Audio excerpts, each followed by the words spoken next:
Did you ever ask yourself, why do we do what we do? Why do we work? Why do we get into relationships and out of them?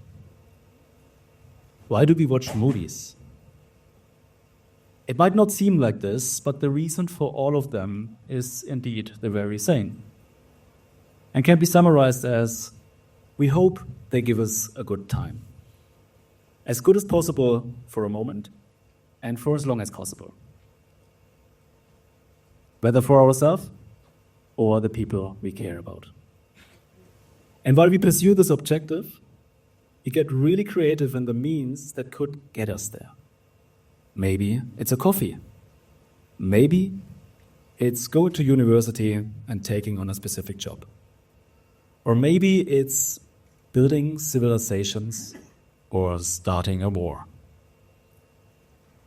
And while we pursue this, it sometimes happens that we indeed end up and having a good time.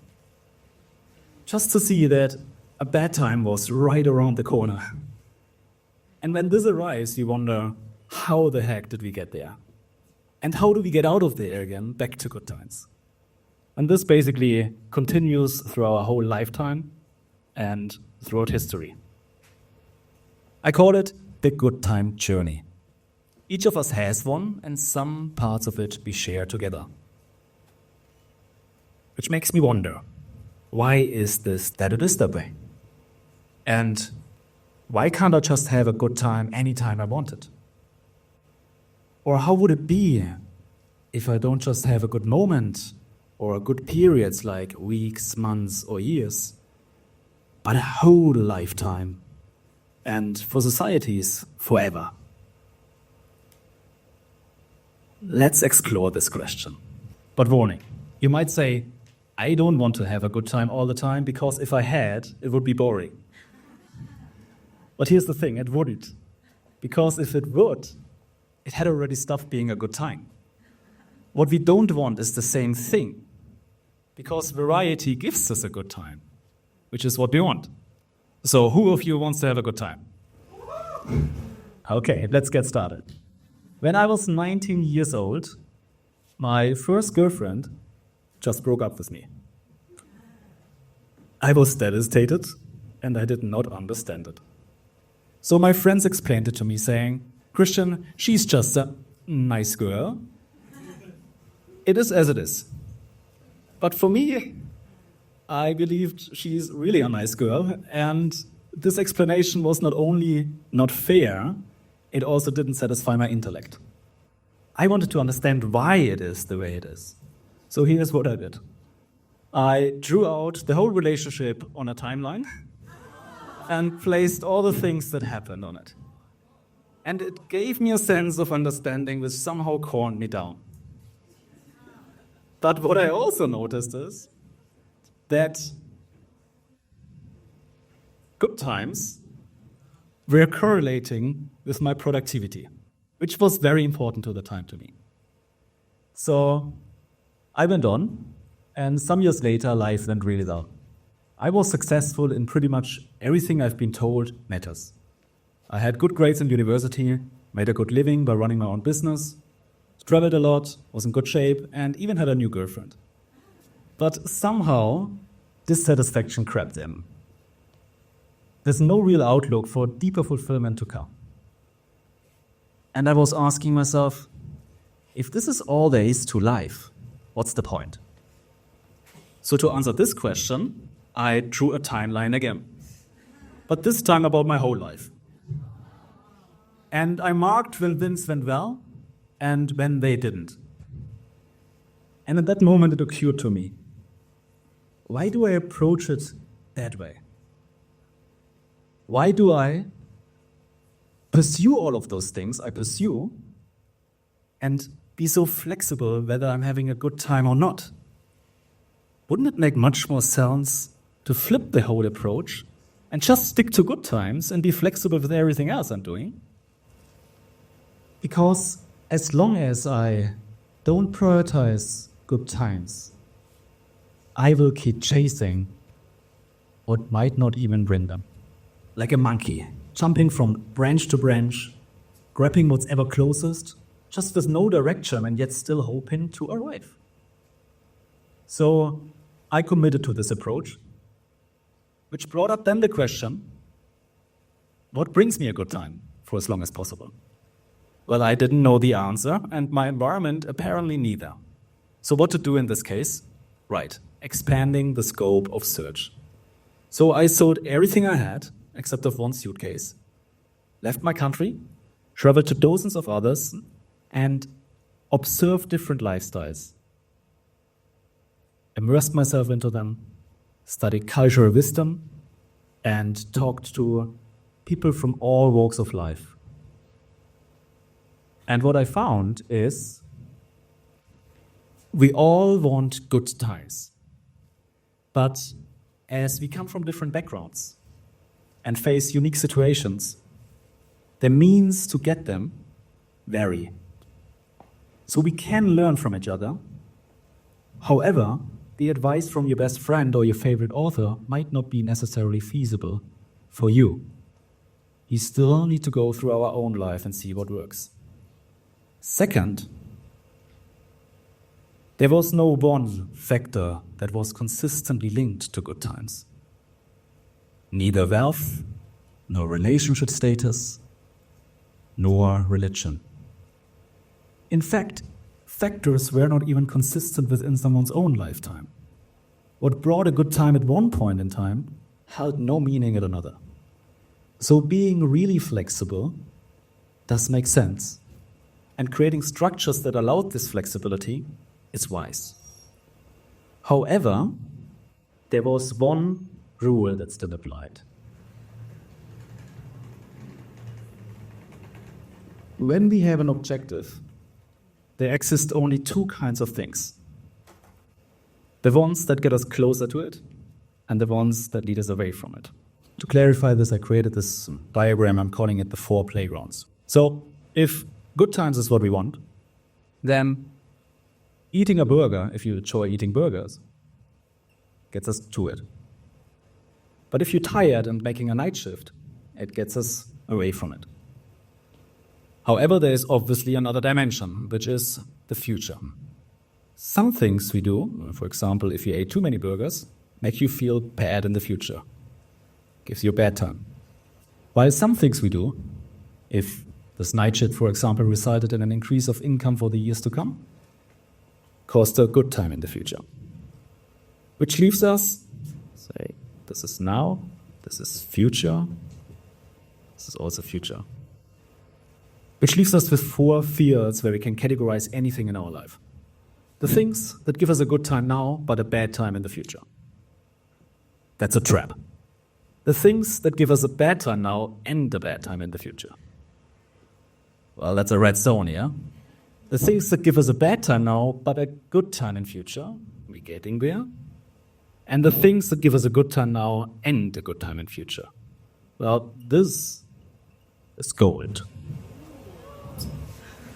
Ooh. Having this diagram makes it incredibly obvious and easy to choose what gives me a good time. I mean, obviously, why would I choose anything that gives me a bad time now and a bad time in future when I know this? However, there is this one little problem. How do I know this? It's a guesswork. How can I be sure that it is indeed giving me the time I was aspiring to achieve with it? Well, let's take a look in economy, because economy is completely built on the core promise to make our life better. And how do they validate this? Well, they measure. For example, say you have a child and you want your child to increase the performance in school, and you engage a tutor. Well, whether that was an effective move or not, you can tell in grades. Or say you want to have more money in your company and you make a marketing campaign. Whether that was successful or not, you can see in revenue or profit. Or say you don't want that your toilet is blocked by toilet paper, so you buy toilet paper that is solving well. Yes, we also have a metric for this. It's called flushability, because the last thing we want is for shit to pile up.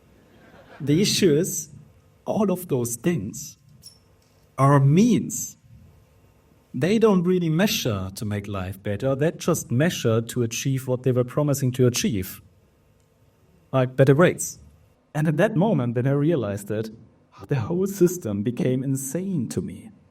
Because we spend our whole lifetimes producing and consuming, not even being able to validate that it actually gets us to where we want to be, because we don't measure it.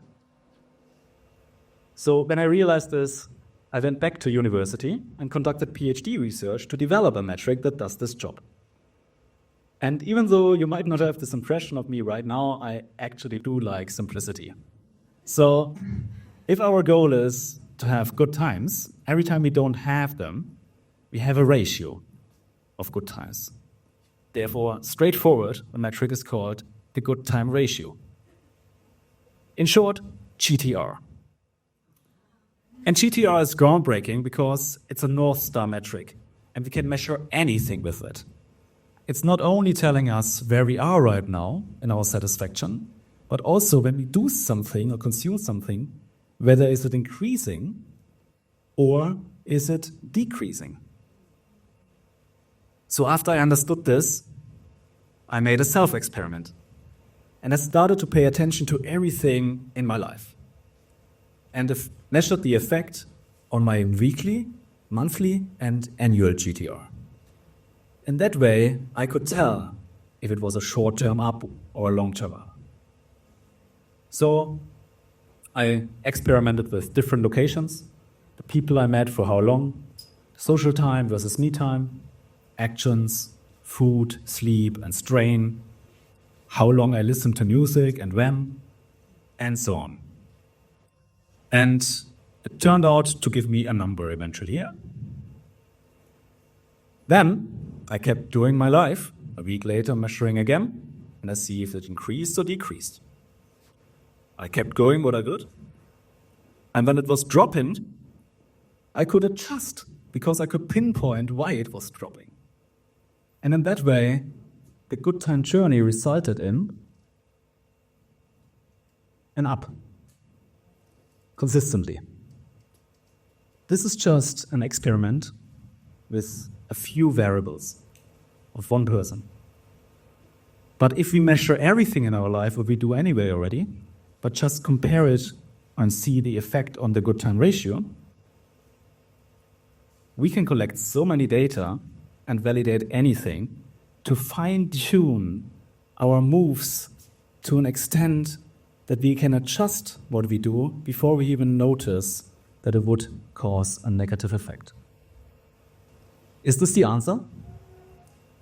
Can we have a good time forever through this? It needs a little bit longer to really say this is possible to track a whole lifetime. However, having a trend, depending on reasons we understand, shines light on a very promising path, which we can control. But you might say no. Well, that sounds good, but why is it so difficult? Why can't I just do what gives me a good time now and automatically results in a good time in future? And that's a reasonable question. You see, the very reason why it is difficult is because we created an environment that links temporary good times to unproductive consumption. If you watch a video, you're not really creating any asset for the future.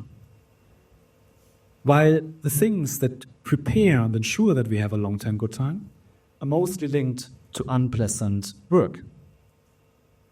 So our current approach to growth is